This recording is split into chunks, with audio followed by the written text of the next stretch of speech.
नमस्कार, मी पंजाब डक 15, 16 आणि 17 तारखेपर्यंत राज्यात पूर्व विदर्भ, पश्चिम विदर्भ, दक्षिण महाराष्ट्र, उत्तर महाराष्ट्र, कोकणपट्टी, खानदेश, मराठवाडा सगळीकडे दररोज एक दिवस एक भाग झोडपीत राहणार आहे. म्हणून हा परतीचा पावसाचा अंदाज सगळ्या शेतकऱ्यांना लक्षात घ्यायचा. त्याच्यानंतर राज्यात मग हे पाऊस 17 तारखेपर्यंत पडणार आहे. मग शेतकऱ्याचं सोयाबीन काढायला आलंय तर शेतकऱ्याला सांगू इच्छितो की 18 तारखेपासून 23 तारखेपर्यंत 18, 19, 20, 21, 22, 23 तारखेपर्यंत ज्यांचं सोयाबीन काढायला आलं समजा काढून घ्यायचं, दुपारपर्यंत काढायचं, वाळलं की लगेच वळे लावून टाकायचे. असं केलं तर तुमची सोयाबीन हाताला लागेल, नसता हाताला लागणार नाही. म्हणून हे अंदाज लक्षात घ्यायचा. म्हणून काय करायचं, 24 तारखेपर्यंत तुम्ही तुमच्या सोयाबीन ज्यांची आली त्याची काढून वळे लावून झाकून ठेवायची तयारी ठेवा.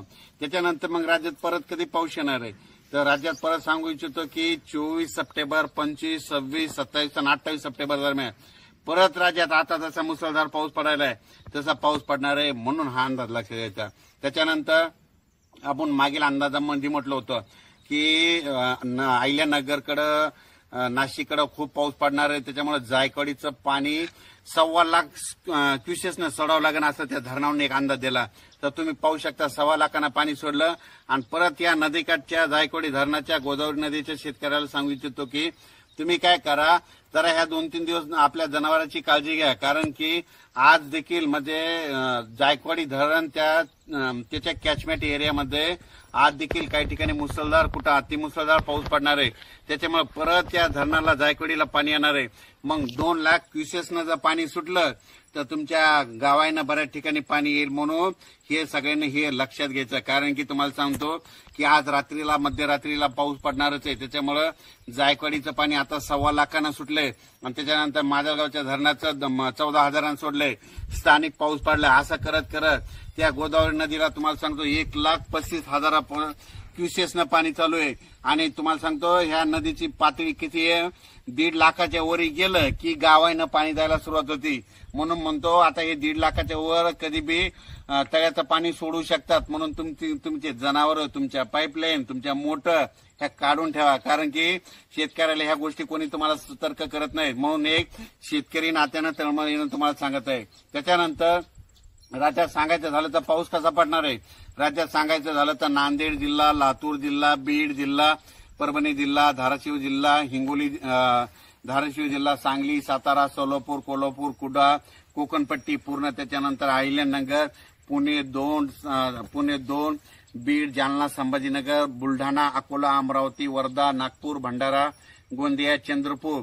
त्याच्यानंतर इकडे उत्तर महाराष्ट्राकडे आजपासून म्हणजे नंदुरबार जिल्हा, धुळे जिल्हा, नाशिक जिल्हा, जळगाव जिल्हा, इगतपुरी, मुंबईला देखील मुसळधार, अतिमुसळधार पाऊस पडणार आहे. म्हणून मुंबईच्या जनतेने लक्षात घ्यायचं. पण हे जितके जिल्हे सांगले त्यांनी जरा काळजी घ्या. कारण की जवळपास 17 तारखेपर्यंत दररोज एक दिवस एका जिल्ह्याला झोडपीत राहणार आहे. म्हणून हा अंदाज लक्षात घ्यायचा. त्याच्यानंतर पाऊस मध्यरात्रीच्या सुरू होईल. म्हणून हे देखील सगळ्यांना लक्षात घ्यायचं. हे 14 ते 17 दरम्यानचा पाऊस आहे. त्याच्यामध्ये तुम्हाला सांगू इच्छितो की जे धरणं आहे, धरण क्षेत्राच्या कॅचमेंट एरियामध्ये पडणार आहे. आणि योगायोगाने तुम्हाला सांगतो सगळे धरणं भरणार आहे. मांजरा धरणाच्या कॅचमेंट एरियात पडला तर मांजराचं पाणी सोडावं लागणार आहे. उजनीचं पाणी सोडावं लागणार आहे. तिकडे कोयनेकडे पाणी सोडावं लागणार आहे.